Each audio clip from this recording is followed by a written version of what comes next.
Selamat siang, saya akan memaparkan bimbingan konseling. Apa definisi bimbingan? Bimbingan sebagai suatu proses pemberitahuan bantuan kepada individu yang dilakukan secara berkesinambungan supaya individu tersebut dapat memahami dirinya dan dapat bertindak secara wajar sesuai dengan tuntutan dan keadaan lingkungan sekolah, keluarga, masyarakat, kehidupan pada umumnya. Apa definisi dari konseling? Konseling atau penyuluhan adalah proses pemberian bantuan yang dilakukan oleh seorang ahli kepada individu yang mengalami suatu masalah yang bermuara pada teratasinya masalah yang dihadapi klien. Apa tujuan konseling? Tujuan konseling memiliki rasa kesadaran terhadap potensi diri dalam aspek belajar, memahami berbagai hambatan yang mungkin bisa terjadi dalam proses belajar yang dialami, memiliki sikap yang positif dalam hal belajar, seperti kebiasaan membaca buku, rajin belajar, menyukai semua mata pelajaran, dan aktif dalam mengikuti semua kegiatan belajar yang diselenggarakan. 3. Memiliki semangat yang tinggi dalam hal belajar. 4. Tidak mudah menyerah untuk terus belajar dan mempelajari setiap pelajaran yang diberikan. 5. Memiliki keterampilan dalam hal belajar yang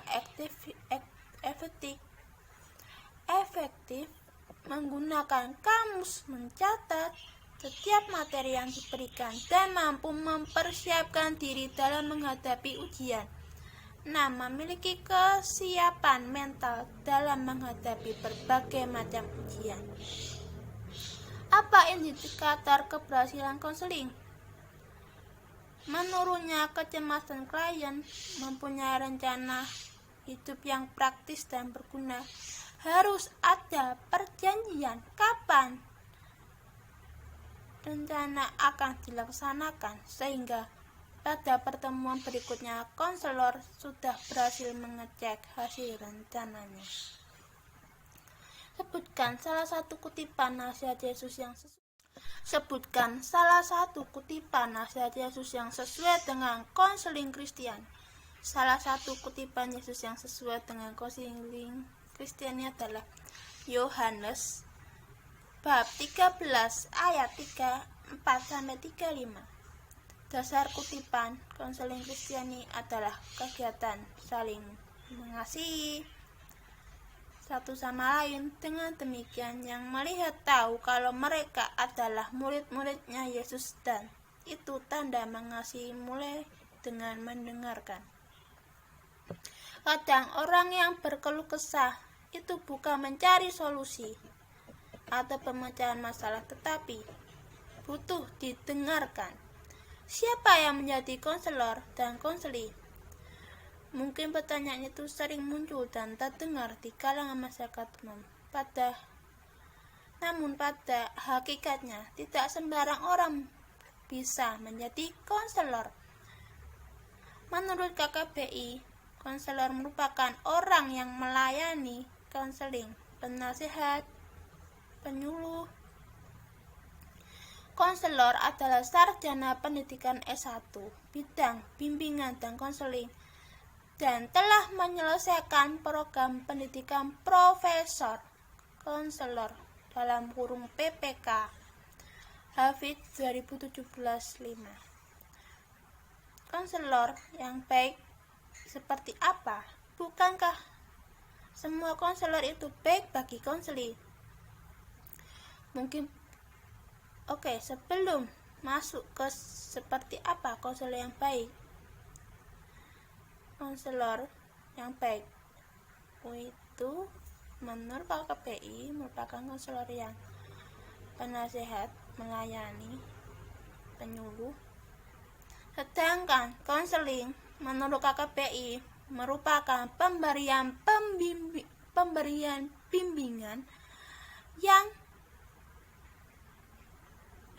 oleh yang ahli kepada seseorang dengan menggunakan metode psikologis dan sebagainya.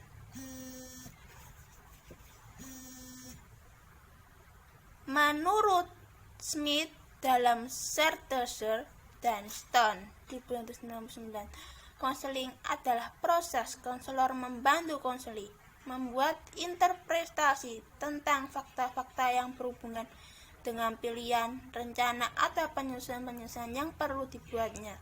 Lalu, bagaimana sih konselor yang baik itu? Tidak semua orang bisa menjadi konselor, karena konselor harus memiliki sifat-sifat yang baik, membuat konselor nyaman ketika berkonsultasi.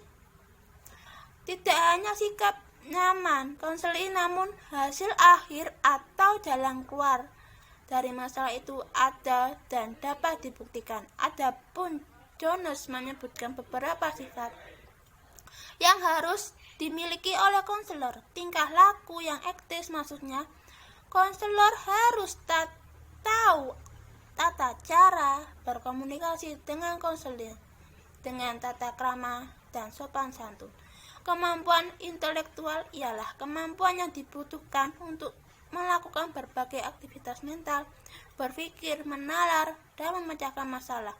Keluasan memiliki sikap luas sangat dibutuhkan konselor, karena sikap dan kondisi konseling berbeda dan konselor harus cerdas dalam memahami konseling. Sikap penerimaan apapun yang diceritakan konselor harus bisa menerimanya.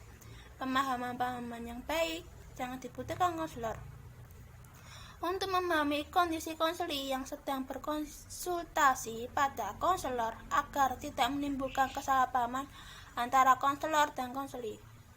Peka terhadap rahasia pribadi, konselor harus bisa membedakan mana masalah pribadi, keluarga, atau masyarakat, mana masalah yang bisa dijadikan contoh oleh orang lain, dan mana masalah yang memang harus disembunyikan dari siapapun.